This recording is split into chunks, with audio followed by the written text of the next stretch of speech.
What's going on? We back. It's Boxing Good morning. Y'all know what it is. Your boy CJ Goodfella. We back with some good boxing talk. If Deontay Wilder fails to get a Anthony Joshua fight at the end of the year, who should he fight next? Dominic Breazeale, who just called him out, who they had a scuffle back in Birmingham, Alabama, when he fought quite some time ago. And Breazeale even sued Deontay Wilder for the altercation that happened with his entourage against his family and or Dillian Whyte. Which Eddie Hearn has already chucked out that he can make $4.5 million fighting Dillian Whyte in the UK. He passed up on the opportunity to face a much tougher Luis Ortiz for less than half that purse. If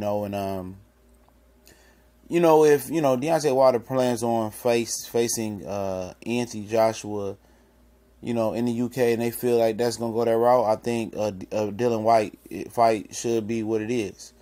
I think he should fight. He'd fight Dillian Whyte in the UK. Take Eddie's $4.5 million deal.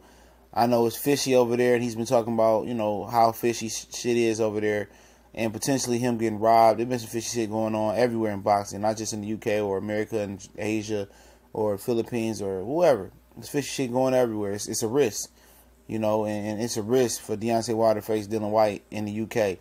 And you being a champion, there's no way, I feel no way that he should be going over to Dillian Whyte's backyard. But that's $5 million is $5 million. I mean, you're more than doubling up your last purse from Ortiz. And, money talks, bullshit walks. Eddie is showing him the money, and Eddie extended the offer for him to sign with him. And, if Eddie is dishing out $5 million paydays versus Dillian Whyte and can build you up, I know a lot of people don't want to hear it, but if he about that money, I mean, he can get you better paydays than Lou DiBella. Then you gotta feel that, you gotta look at that offer, because he seems like he's good in the UK at making guys money. In America, it's a different ball game. You feel me? But I don't know. As far as Dillian Whyte, he probably be a little bit scared of the corruption that or Eddie trying to put a play down on him.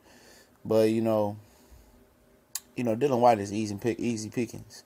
He not good. I mean, Deontay should be able to knock him out within 4 or 5 rounds. Probably not even that. He looked shitty in his last few performances. Dominic Breazeale probably possesses a higher degree of difficulty, believe it or not. Just on the fact that he got an iron chin, and based on the fact that he got some height and some length, and he got some improving boxing skills as well. Seems like he might have just got better after getting a beating from Anthony Joshua.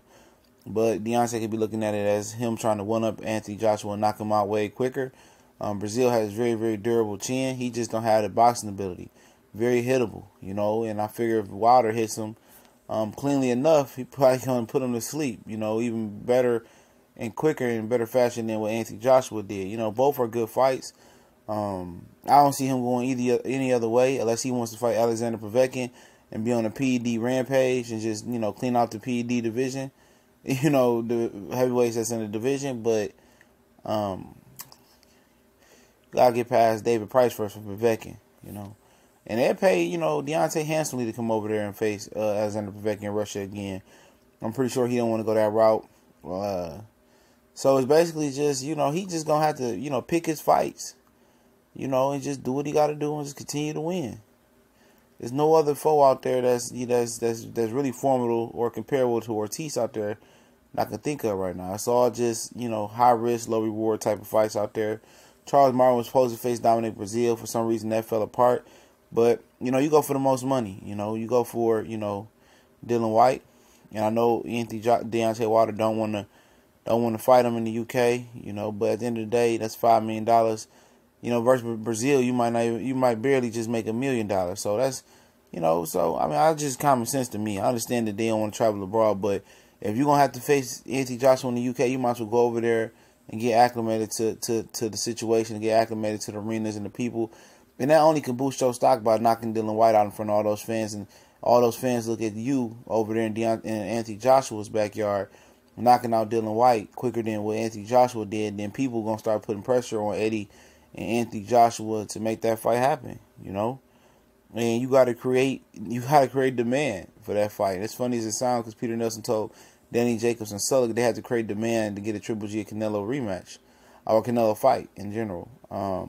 And Deontay has to create demand. What better way of creating demand and really urging the UK fans to get behind, you and this crusade or this journey to get Anthony Joshua in the ring with you than, knocking out Dillian Whyte, making $5 million and doing it more spectacular and cleaner fashion than what Anthony Joshua did. Similar to Black Panther, what Killmonger did. Went to the dude hood, brought a sacrificial lamb in, and he got in good with the people. Deontay Wilder got to get good with the UK fans. Just pulling up. I think it's stupid for him to pull up on Anthony Joshua after Joseph Parker. It's pointless. I'm not pulling up on him. It seems like you begging. You seem like you're a beggar. If you want to really pull up on Anthony Joshua without having to really do it, knocking out Dillian Whyte in the UK is the way to do it, and having those fans get behind you and force Eddie and Joshua to fight you. It's no better way to create demand than that. You calling them out and talking through the media and doing this and that. Go to his backyard, steal his fans away from you, get the knockout, get the bread, secure the bag, and secure the Joshua fight. We gone.